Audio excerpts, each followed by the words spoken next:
मन की बात में पीएम मोदी ने की छठ पर बड़ी घोषणा। पीएम मोदी ने जो कहा सुनकर बिहार का सीना गर्वित हो जाएगा। नमस्कार, मैं ऋचा और आज हम बात करेंगे एक ऐसे पर्व की जो सिर्फ एक त्योहार नहीं बल्कि बिहार की आत्मा है, बिहार की पहचान है। जी हाँ, मैं बात कर रही हूँ महापर्व छठ की। मन की बात कार्यक्रम में प्रधानमंत्री नरेंद्र मोदी ने छठ पूजा को लेकर जो बातें कही वो हर बिहारी के दिल को छू गई हैं। उन्होंने सिर्फ छठ की महिमा का बखान नहीं किया बल्कि इसे वैश्विक पटल पर स्थापित करने की एक ऐसी पहल की जिससे हर बिहारी का सीना गर्व से चौड़ा हो जाएगा। प्रधानमंत्री मोदी ने अपने संबोधन में कहा कि हमारे पर्व त्योहार भारत की संस्कृति को जीवंत बनाए रखते हैं और इसमें कोई दो राय नहीं है कि छठ पूजा इस जीवंतता का सबसे बड़ा प्रतीक है। दिवाली के बाद आने वाला यह पावन पर्व सूर्य देव को समर्पित यह महापर्व अपने आप में बेहद अनूठा है। ये सिर्फ उगते सूर्य को अर्घ देने का पर्व नहीं बल्कि डूबते सूर्य को भी नमन करने का पर्व है। यह हमें सिखाता है कि जीवन के हर पड़ाव का सम्मान करना चाहिए, चाहे वह उदय हो या अस्त। यह दिखाता है कि प्रकृति के साथ हमारा रिश्ता कितना गहरा है, कितना पवित्र है।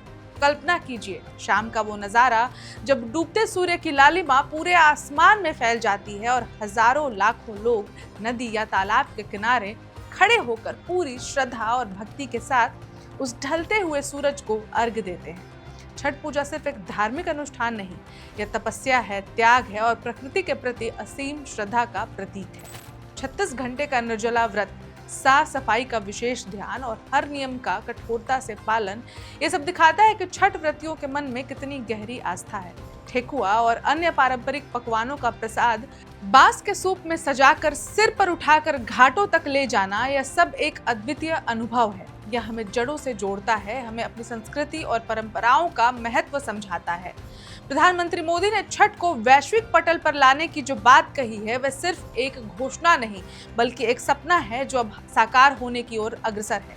यह उन करोड़ों बिहार वासियों के लिए गर्व का विषय है जो देश विदेश में रहकर भी इस पर्व की गरिमा को बनाए रखते हैं। छठ पूजा अब सिर्फ भारत में नहीं बल्कि अमेरिका, ब्रिटेन, मॉरिशस, फिजी और अन्य कई देशों में मनाई जाती है।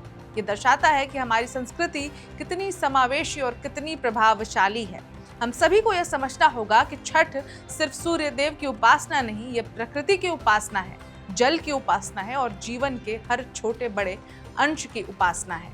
यह हमें सिखाता है कि कैसे हम पर्यावरण के प्रति सचेत रहें, कैसे हम अपने आसपास की सफाई का ध्यान रखें। यह पर्व हमें एकजुटता का संदेश देता है और इसी पर्व को प्रधानमंत्री यूनेस्को में शामिल करने की बात कर रहे हैं। ये सिर्फ बिहार के लिए नहीं बल्कि पूरे देश के लिए एक गर्व की बात है, क्योंकि इस दौरान हर कोई चाहे वह किसी भी जाति या धर्म का हो, एक साथ मिलकर इस पर्व को मनाता है।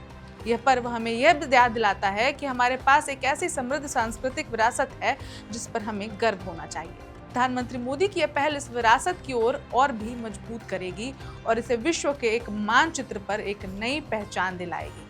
अब इस खबर में तो इतना ही, लेकिन छठ यूनेस्को में अगर शामिल हो जाता है, इस पर आपकी क्या प्रतिक्रिया होगी हमें कमेंट करके जरूर बताएं और देश दुनिया की बाकी खबरों के लिए देखते रहे वन इंडिया हिंदी। नमस्कार।